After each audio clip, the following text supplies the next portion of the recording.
going on, everybody? It's your buddy, it's your pal Spaz Phoenix, the YWC Reality Check, here with your April 13th, 2022 AEW Dynamite review.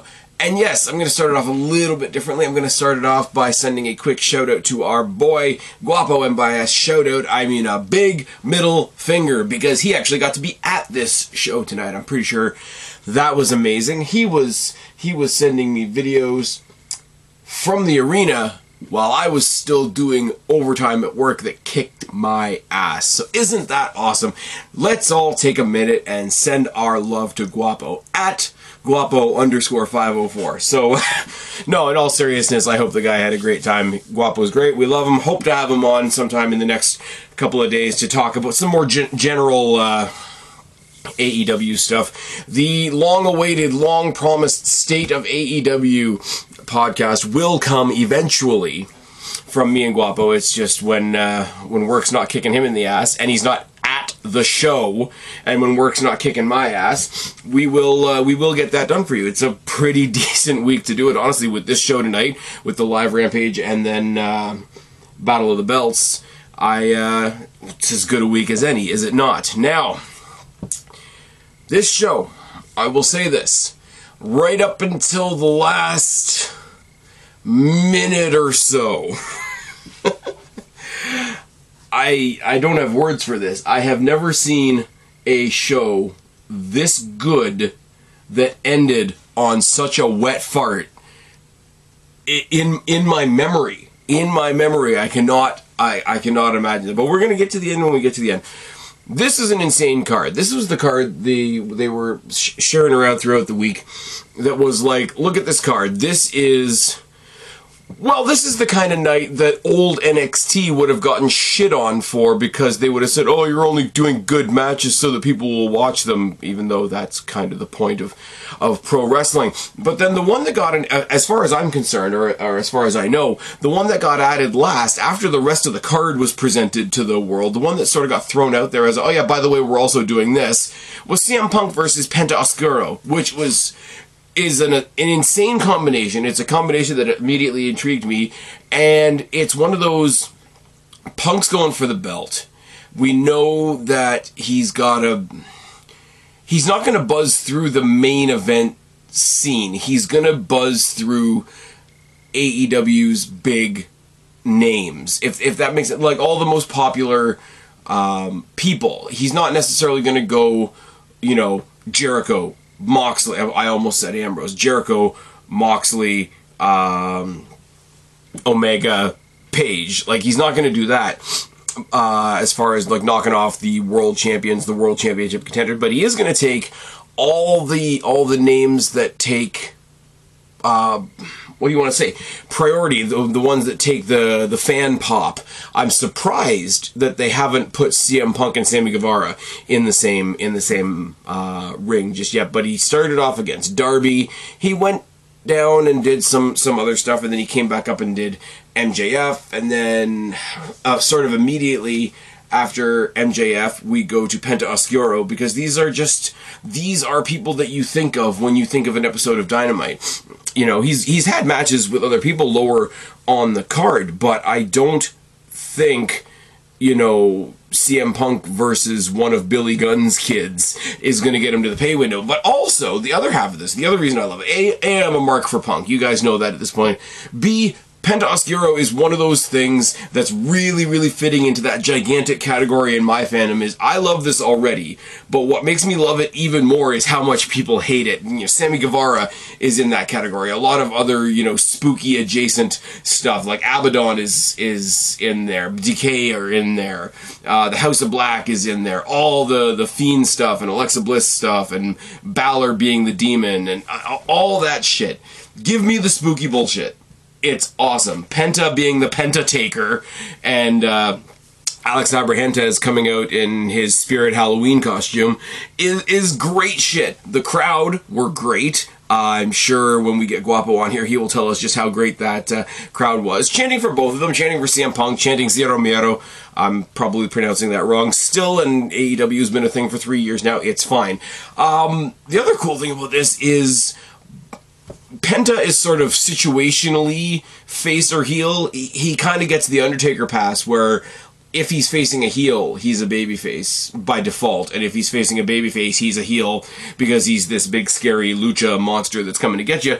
Punk is the eternal tweener. So to watch these guys have their match, they were both kind of being assholes, and it was a lot of fun. I always use the example of when people say two heels can't have a match or two cheaters can't have a match. I'm like, okay, cool. Take Ric Flair in his prime, dirtiest player in the game. Take Eddie Guerrero in his prime, lie, cheat, and steal. You tell me you wouldn't watch that match. Now, this isn't the same kind of thing, but it's just two fan favorites that are both going to get a pop from certain sections of the fan base. They're both going to be popular, generally speaking. They both could come in here as baby faces, and instead they're both dicks. And it's kind of awesome. One of those things I will say, I'm sure he's a great, grounded, everyday, bare basics wrestler, but we don't know Penta as that. I think of Penta doing lucha things, and I know that's applied to somebody else, but I'm going to do it here too. So watching Penta go through a couple of different sequences where he was focusing on submission wrestling was a cool way of rounding out his repertoire, at least in my mind. For somebody, I mean, I know there's people that were familiar with him way before AEW. AEW introduced me to Penta. So I only know 3 years of Penta, and most of that is in tag team matches, and most of that is in matches that were hyped up by the fact that the other two guys in the ring have the last name Buck. Moving on. I know it's Jackson. Calm down. It was a joke. But rounding him out as a character that I already like, seeing him get rounded out was really cool. He did this rolling succession of sling blades as well. Sling blade is just one of those things that any, Seth Rollins does it, Finn Balor does it, somebody in Impact does it really well that I can't think of right now. But to do the rolling succession of sling blades was kind of a cool thing. There was a suicide dive that happened, I think, during the commercial break, which turns the entire match into a story about CM Punk's knee, which is great. CM Punk psychs himself up, gets enough adrenaline for a top rope run. Now the GTS fails, and so does the armbreaker from Penta. Anaconda Vice and a knee strike sets up for a second GTS that also fails. The third GTS gets the win for Punk. Penta doesn't lose anything. In this, Penta's going to go do Penta things. He's either going to do lucha things, or he's going to do spooky things, or he's going to do lucha, spooky, Alex Abrahantes, spirit, Halloween costume things. It's going to be fine. CM Punk, it's no secret, is going for the AEW Championship. So, when they put the title on Adam Cole, which, spoiler alert, I don't think is going to be this Friday, and I'm okay with it not being Friday, because I want... What do I want? I want Adam Cole to win that belt at a proper pay-per-view, not at an elevated weekly episode of Dynamite or even Rampage. I know they're hyping up They're trying to rehab Rampage. Let's not pretend that they're not. They're trying to rehab Rampage, and that's why they're doing the Texas Deathmatch on Friday. I want him to win that title at a proper pay-per-view. My worry is that when he does win it at a proper pay-per-view, that night is going to end with the return of Kenny Omega, and then we're going to hop into that story, which means we're not going to get what I really want as the championship match, which is Adam Cole versus CM Punk. Somebody tell me down in the box below. Punk's going to get into the title mix eventually. Do you want him to... Here's the question. Put it down in the box below. If you're listening to this in a podcast form right now, thank you very much. Please find me on Twitter at SpazPhoenix. When CM Punk gets himself into the title mix, do you want him to get into the title mix when Adam Page is still the champion? Do you want him to get into the title picture once Adam Cole has that belt? Or do you want him to get into the title picture when Kenny Omega comes and potentially takes it off Adam Cole? Let me know, like I say, down in the box below or on Twitter, because that's a really interesting conversation. That's three, don't get me wrong, 3 great matches. Hangman versus Punk, awesome. Cole versus Punk, awesome. Omega versus Punk, I mean, I'm pretty sure Punk can drag Omega to a good match. It's fine. But my personal choice out of all those, just with the characters involved, Adam Cole versus CM Punk. Hands fucking down. Jericho's plane arrives earlier in the day in, where were they? Louisiana, I think. And the 3 of them are getting off the plane to get attacked by Kingston and Santana and Ortiz, who have already attacked 2.0 and stolen their shoes. Oh, man. I was for the Jericho Kingston thing. Do you remember that? Do you remember the podcast where I was like, Jericho Kingston, it's not going to be the match of the night, but it'll be fun. This is dragged out quite a bit now, guys. I'm not gonna lie. Red Dragon versus Jurassic Express for the tag team for the AEW. I have to specify because many different companies' titles are represented on this show from time to time to time to time. Red Dragon taking on the Jurassic Express for the AEW Tag Team Championships. Jungle Boy and Luchasaurus, I love this, have gold trimmed gear, which them being the champions is a nice touch. No Adam Cole, beginning, middle, end, or after of this match. No Adam Cole involvement whatsoever, which is kind of cool because they do an interesting thing, and this was kind of true in NXT, but it's a lot more pronounced in AEW. The guys, the Red Dragon, Kyle O'Reilly and Bobby Fish they can be part of Adam Cole's group of like dickheads.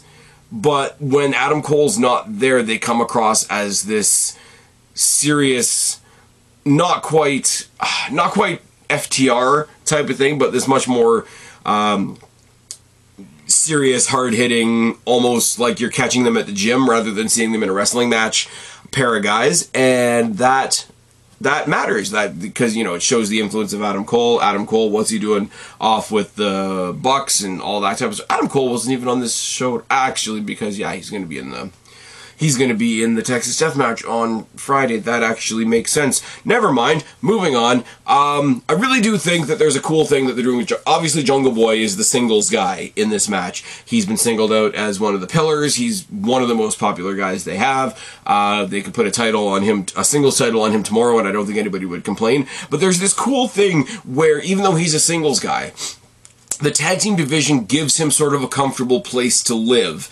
And him, by being in the tag team division, adds to the division by him being in it. It's another one of those situations, and the big conversation right now in WWE with the Street Profits is everybody wants Montez Ford to have a singles push, and I wouldn't mind that. I mean, I feel bad for the guy. Look who he's attached to. But the thing is, when he goes on a singles run, Angelo Dawkins is going to kind of fall by the wayside. I don't think it's going to be the same in AEW, but I do wonder what they do with Luchasaurus once Jungle Boy goes on a singles run. Because I'm an absolute child, the whole idea of Red Dragon hitting dragon screws on a dinosaur is impressive, especially when you consider one of them is a fish. Oh yes. Luchasaurus and Jungle Boy sort of going against type. Very, very easy thing to do in tag team wrestling. Have a tag team that's made up of one big, strong power guy and one smaller, more agile speed guy. So I think I've noticed this in the past couple of matches. Luchasaurus goes out of his way to do faster, high-flying stuff just because he can. Jungle Boy goes out of his way to do more hard-hitting, more impact, more strength-related stuff. And it's one of those, you think they're only doing this because you expect them to do this. And I think the fact that they both do it consistently, there's a mirroring between the two of them, and I think that's really, really cool. Top Rope Falcon Arrow across the ring on Jungle Boy almost gets the win. Jurassic Express eventually does get the win for Jurassic Express. I don't want Jurassic Express to lose, per se. They're going to have to, as we say, Jungle Boy's going to go on a singles run eventually, but I would like, and I know, trust me, I know, I'm being a little bit sarcastic when I say this, I would like the group formerly known as the Undisputed Era to go on another Golden Prophecy run where they pick up the tag titles, Adam Cole picks up the main titles, maybe the Bucks get back into the fold and pick up one of the other tag team titles like the ROH title to piss off that certain section of the fan base as well. I would love to see another Golden Prophecy run, and I thought this week particularly, even though I know, or I believe Adam Cole's not going to win the championship on Friday. Now, if I'm wrong, I won't be crying about it. But it'll be one of those things where their group can have a win even if their leader doesn't. And that didn't happen. I'm more than happy. Like I say, Jurassic Express, I'm more than happy to let their title run go a little bit longer. Kyle O'Reilly comes in after the match, swinging some chairs and whatever, just to leave them laying. Just, you know, we didn't get your titles, but we left our mark, that kind of thing. And then they sort of have a disagreement in a shoving match with FTR on the rampway with their ROH titles and their AAA titles. I really thought, because there are so many titles and so many companies intertwined, and that's the big thing with AEW, you know, the swinging dick door, whatever the hell, whatever it is, the forbidden door, there we go. I thought FTR was coming out to respectfully request a match with Jurassic Express because they wanted to be triple champions. That didn't happen, but I'm thinking, Jesus Christ, you know when last week when they had the double title match that was for the ROH and AAA titles with the Bucks, which was awesome, by the way. I should point that out. But the referee trying to hold up all 4 belts was weird. Can you imagine if all 3 sets of belts, the AAA, the ROH, and the AEW tag titles were all on the line? They would just lay them out on a table, and the referee would just kind of point at the table. That would have to be what would happen. That's it. FTR have a shoving match with Red Dragon. They're going to have a title match instead. I'm pretty fine with that. There's a couple other... There's a team we're going to talk about in a bit that I would like to see get a shot at Jurassic Express because they're a lot of fun. I think they were made a tag team for tonight. I don't think they're going to be a tag team for the long haul, but I think they should because they work really well together. Anyways, we go in the back with the Blackpool Combat Club. I was about to say Blackpool Culture Club because I can't read my own writing apparently. They're celebrating Wheeler Yuta joining the group after him and Moxley beat the fuck out of each other on Rampage last week, which is good. And they've got their first match as a trio on Rampage, and it's against the Gun Club. Wah, wah. Moving on. We don't have a full bracket for the women's Owen Hart tournament yet, but it is announced through Tony Schiavone and in front of both ladies who are told not to have any physical altercations that one of the first round matches will be Jamie Hayter versus Toni Storm. Now, on the one hand, I'm really looking forward to that match. I think those ladies are going to slap belts out of each other, whatever that means. I would love to have seen them both climb the bracket to get to each other. Maybe not in the final. I think there's some other people that are going to be in the final. I think Ruby Soho should be near the final, for one thing. I think there's 1 or 2 more announcements that are coming. I would have loved to see Willow, who lost to Red Velvet on Friday. I saw Willow for the first time at the ROH show. I've already been over that, but I'll be over it again. I love her. I think she's a whole fucking vibe. I think we should get her in the mix as soon as we can. But maybe in a quarterfinal or a semifinal for Storm and Hayter would have been cool because they could have had one eye on who they were fighting that minute and the other eye on eventually getting their hands on each other. But they're going to fight in the first round instead for reasons. That's fine. It's all good. Okay. I'm going to say what I said last week. I like MJF. I like Wardlow. Everything they're doing right now is cookie cutter as fuck. So we're going to go through this really, really quickly. MJF versus Captain Shawn Dean, who has a count-out victory over MJF because of all the nonsense with Punk. Punk, the scenario that was actually assisted in ending by Wardlow and the Ring. Yes, we're tying it all together. Isn't it all nice and wonderful? Except it's cookie cutter as shit. Shawn Dean is celebrating count-out victories, which is not great. MJF does some awkward shit with his jacket to fake out Shawn Dean, and then reveals that there's nothing wrong with his jacket and owns Shawn Dean for about 5 seconds before more Wardlow stuff happens. He beats the crap out of the security. He shows up in the crowd in an AEW crew shirt. He chases MJF up the rampway. Sean Spears tries to hit him with a chair shot that fails because look at his big back. He's taking lessons from Raquel Gonzalez. It's fine. I'm sorry, I should say Raquel Rodriguez now. Chair shot fails. He tries to powerbomb MJF. He tries to powerbomb Sean Spears. He doesn't get a powerbomb on either one of them. And then he owns a bunch of security guards. And by a bunch, I mean like 20. MJF is at the top of the ramp watching the referee count him out and offers to bribe the referee to not count to 10. Now, I want to love how beautiful that is. I want to love how MJF it is to be like, look, I know I'm still out of the ring, but could you not count me out? That'd be great.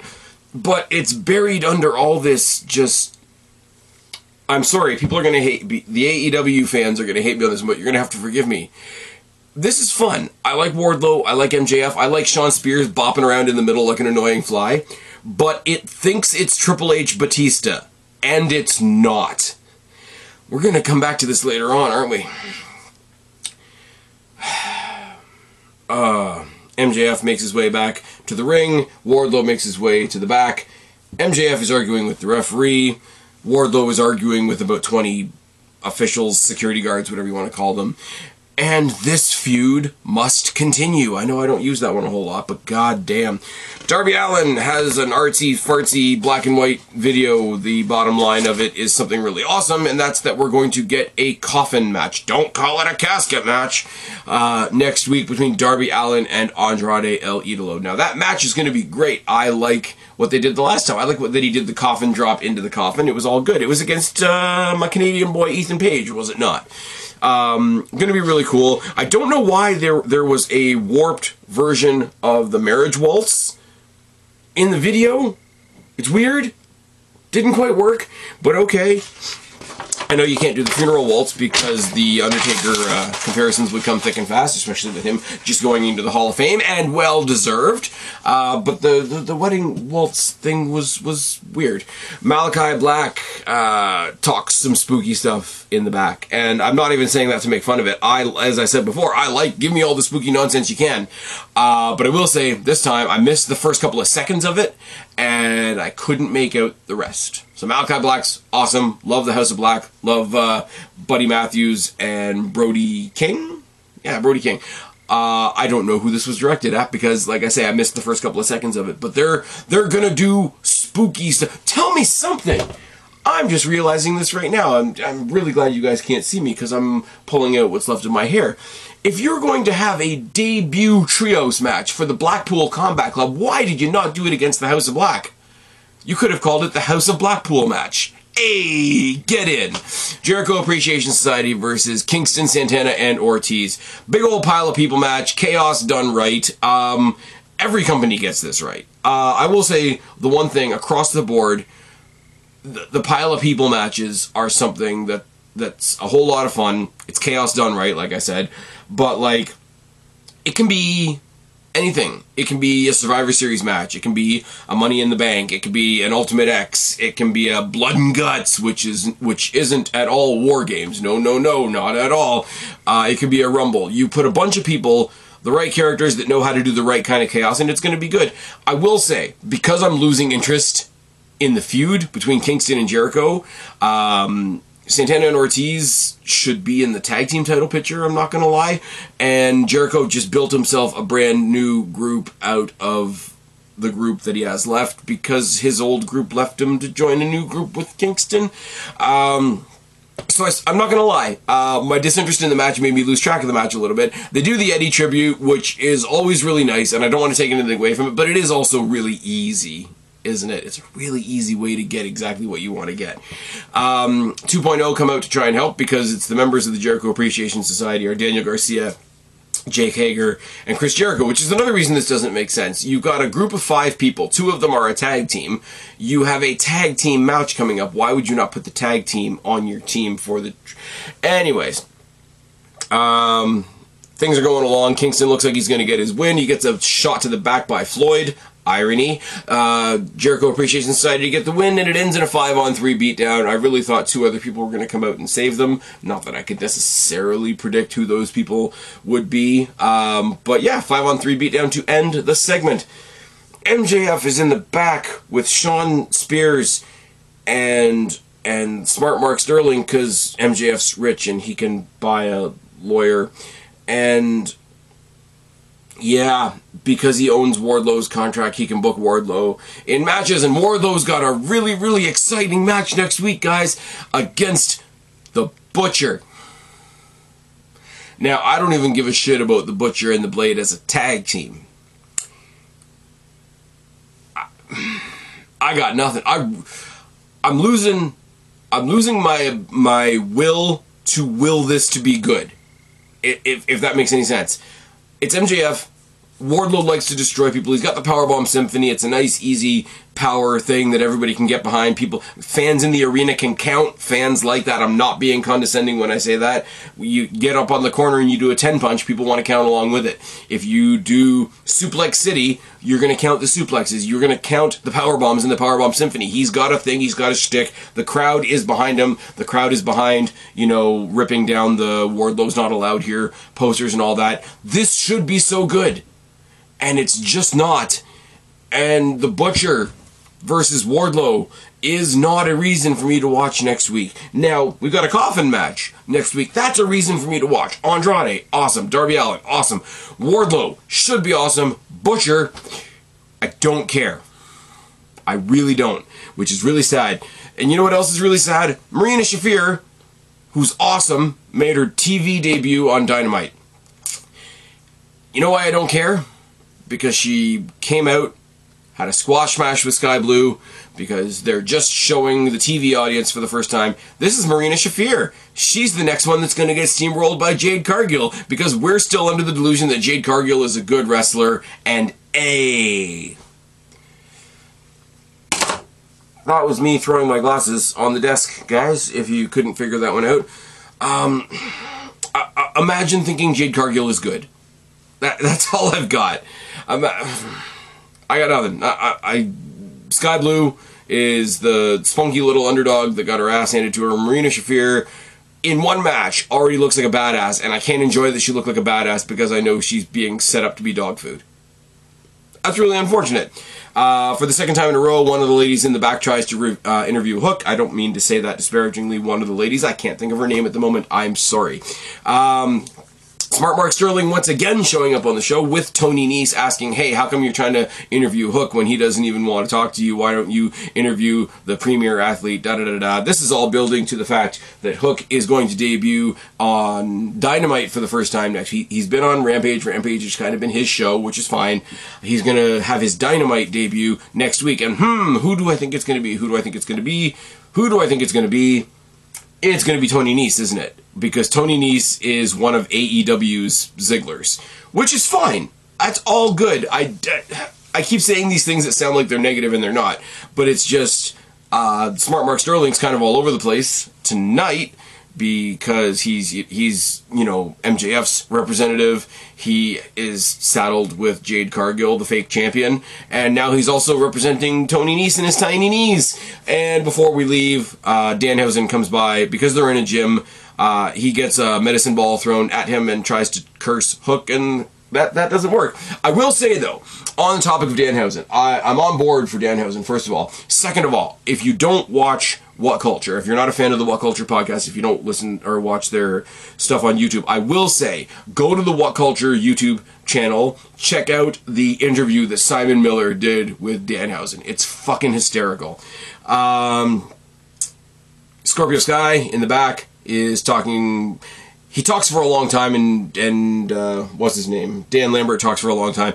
Basically, they made fun of the fact that the original mixed tag match that was challenged for a couple weeks ago between Paige Van Zant, Scorpio Sky, Sammy Guevara, and Tay Conte isn't happening because Sammy Guevara talked the higher-ups into giving him a rematch for the TNT Championship, which is awesome. It's going to happen at Battle of the Belts. At least there's one title match on that show that I can look forward to. Actually, Jonathan Gresham is taking on... Who is he taking on? The Peacock guy, whose name I can't think of right now because I'm an asshole. There's that, and... I like Jonathan Gresham. Brand new ROH fan Spaz Phoenix likes Jonathan Gresham, which is convenient, is it not? Because he is now their undisputed champion. He's right on par with Roman Reigns. Moving swiftly on. So we're going to get Sammy versus Scorpio at Battle of the Belts. That's going to be fine. It's going to be spoiled because it's going to be taped the night before, but we don't need to worry about that. Team Taz versus Swerve Strickland and Keith Lee.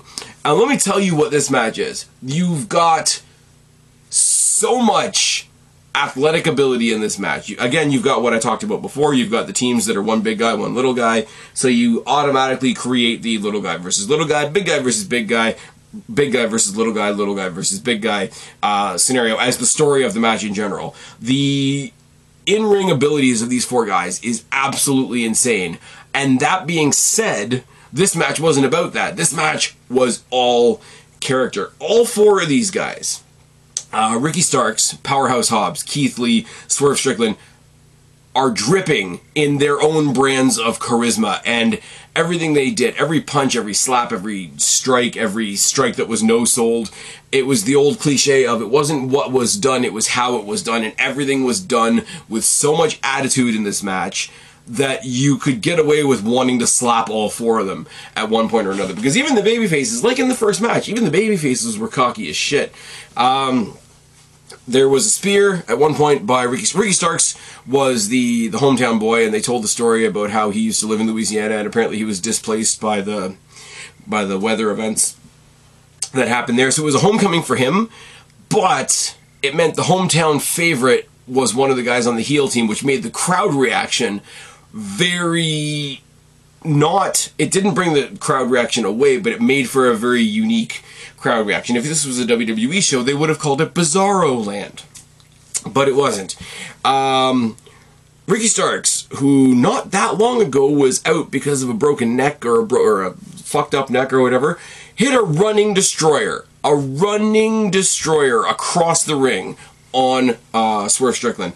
Swerve tosses Starks. He got him over his shoulders, went up to the top rope, threw him off of his shoulders while he was standing on the top rope in midair for Keith Lee to catch in a midair pounce, which was nice. Taz comes down to ringside because his boys aren't doing too well, gets a massive, massive ECW chant. Spear off the turnbuckle by Starks, but we get back into the mix because that doesn't get the victory. There's a trip by Taz at one point, and Powerhouse Hobbs hits a wicked spinebuster on Keith Lee, and Team Taz gets the win. I thought Taz was going to cut a post-match promo. He did not. And yeah, here's what I'm going to say. For seeing them team up one time, yeah, Team Taz was Team Taz. The more cohesive tag team in this match, why does the word match escape me, was Swerve and Lee. Make them a tag team. I mean, let them do individual shit. That's fine. Don't get me wrong. But make them a tag team. Make them a tag team that's actually talked about in the tag team division.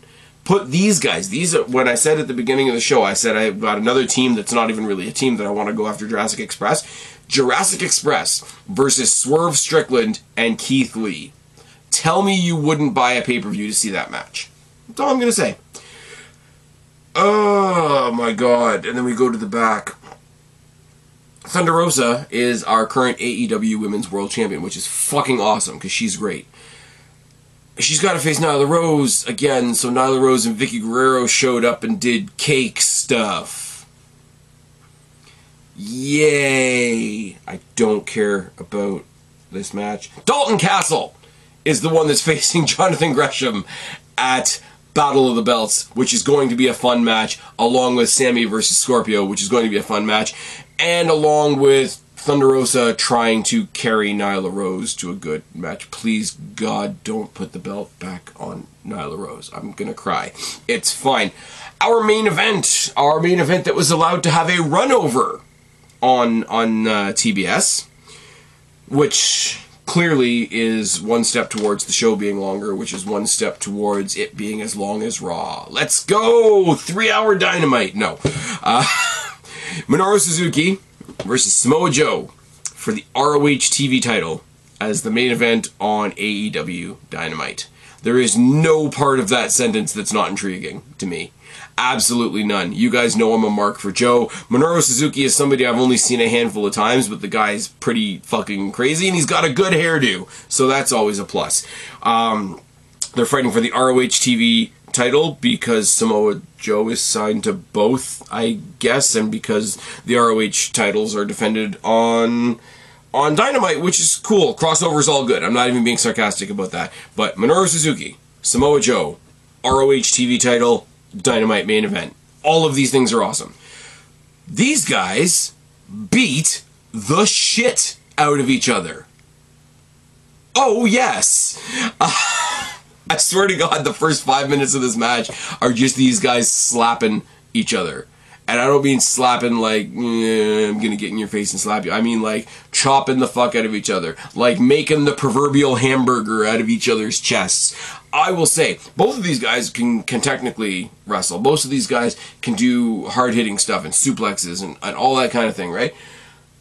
Watching these guys just stand in the ring and hit each other was so fucking good.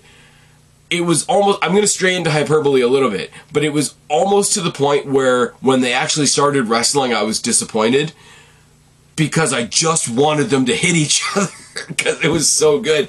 And this is the version of Samoa Joe that we haven't seen forever. Minoru Suzuki, like I say, is fucking insane from what I can tell. After a long struggle on the top rope and a wicked muscle buster, Joe wins. Joe is your new ROH TV title holder on AEW. It's fine. And that, ladies and gentlemen, is where the show should have ended. But it didn't. Because Jay Lethal and Sanjay Dutt had promised last week to welcome Samoa Joe to AEW. So they stood on the rampway with a box. And inside the box was Jay Lethal's middle finger. Ha! Very good. Very nice. And then the lights go out.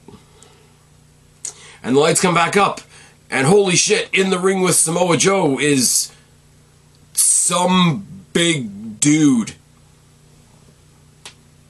who does the Great Khali Vice thing on his head, and Jay Lethal hits his diamond cutter springboard thing. And this, I believe he's from India. Don't come in my comment section if I'm wrong. Big, gigantic Indian basketball player guy is now the third part of this team with Jay Lethal and Sanjay Dutt, and this is what we did to absolutely diffuse somebody awesome like Samoa Joe picking up a crossover title in the main event on AEW Dynamite. And holy fuck that shit, guys. Holy fuck that shit. Stop the show 5 minutes before it actually ended, and you've got a fucking fantastic show. Because those last 5 minutes exist, it ends on a wet fart. And that is... I'm going to steal a line. I'm going to steal a line from a YouTuber. I'm going to steal a line from a YouTuber from What Culture. I'm going to steal a line from a YouTuber on What Culture that I don't even really like, but it fits in this scenario. Ladies and gentlemen, this was promotional malpractice. That's how this show ended. This show ended in promotional malpractice. Everything up to that, everything, Suzuki and Joe beating the fuck out of each other. Just like I said, don't even wrestle, don't even lock up, don't even try a submission. Muscle Buster's cool, don't worry, that's fine. Don't try to chain wrestle, don't try to get each other in submissions, don't try to suplex anybody, just get in the middle of the ring and fucking hit each other. And then they ended with Jay Lethal and Sanjay Dutt, who I'm not even sure is wrestling anymore, and some big dude. What the fuck, Tony? You got some splaining to do. I've been Spaz, your YWC Reality Check. Subscribe up there, talk down there, start a conversation. Keep all these conversations going. Don't be a stranger. I will talk to each and every last one of you later, but for right now, it's hanging out. Bye, guys.